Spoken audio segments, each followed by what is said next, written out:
Hey guys, welcome back to this channel. In this video I'll be showing you guys how you can basically add a cinematic bar to your videos in CapCut PC. So I'm just going to select this video here and you can just go to the effects section. Go to the video effects and type in movie. And you're just going to add in, I don't think that exists anymore. It's supposed to be in like opening and closing. But if you can't, okay, it's called cinema now. Select it and add it to your video.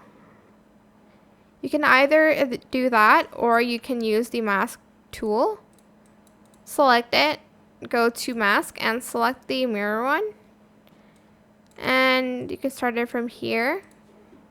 Then right about here, you're going to go back to the mask section and you're going to make it into a cinematic mode.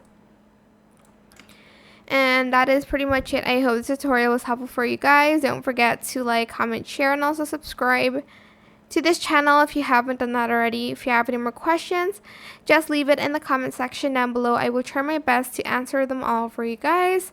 And if you found this video helpful, please click the thanks button as well.